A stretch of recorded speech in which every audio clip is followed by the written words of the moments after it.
అందరి అనుమానాలు తొలగిపోతాయి. తీసుకో.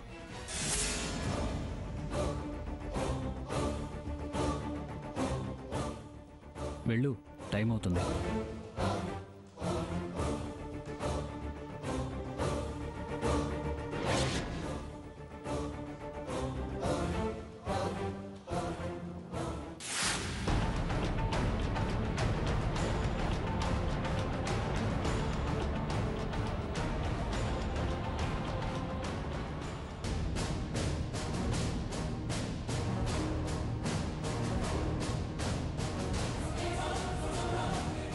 దీప్తి గారు, పోయింది పోయింది, నేనే దొంగతనం చేశాను అంటూ నా మీద నింద వేసి అనవసరంగా నన్ను అనరాని మాటలు అన్నారు.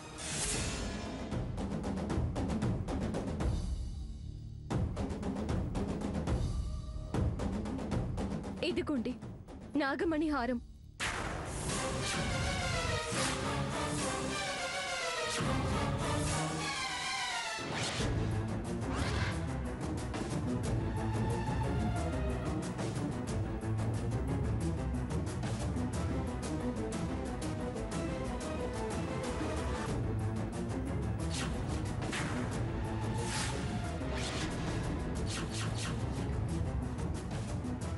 ఆదిత్య గారి దగ్గర సేఫ్ గా ఉంది.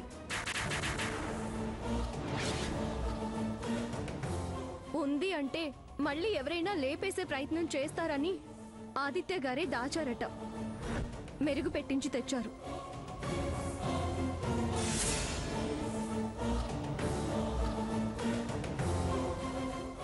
ఆపద కాలంలో అబద్ధం ఆడొచ్చు అంటారు. అలాగే తన చెల్లెలు పెళ్లి ఆగిపోకూడదని పాపం ఆదిత్య గారు ఈ డూప్లికేట్ హారం అడ్డు పెట్టి గండం నుంచి బయటపడే ప్రయత్నం చేస్తున్నారు. దయచేసి దీప్తి కాపురం సవ్యంగా సాగిపోయేలా చూడు. చెల్లెలి కోసం అన్న పడే ఆరాటం అర్థం చేసుకో స్వామి.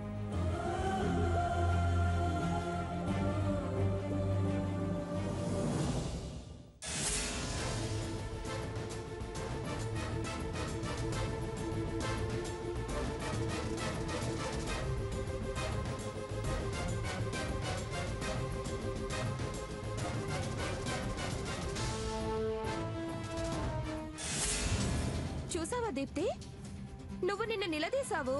ఇవాళ ఇలాంటిదేదో జరుగుతుందని ఊహించి చెల్లెలతో తెలివిగా తెప్పించి బావ చేతికి అందించింది. నువ్విప్పుడు నేను నిన్ను బతకనివ్వను, నేను బతకను అన్న మాట బాగా పనిచేసింది.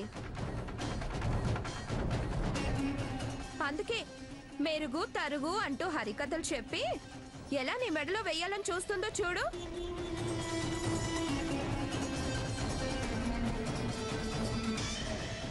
మాట్లాడింది చాలు, ఆపుతారా? మా చెల్లెలు తేవడమేంటి? నిన్న ముక్కు పుడక తెచ్చినట్టే నీ చెల్లెలు తెచ్చుంటుంది.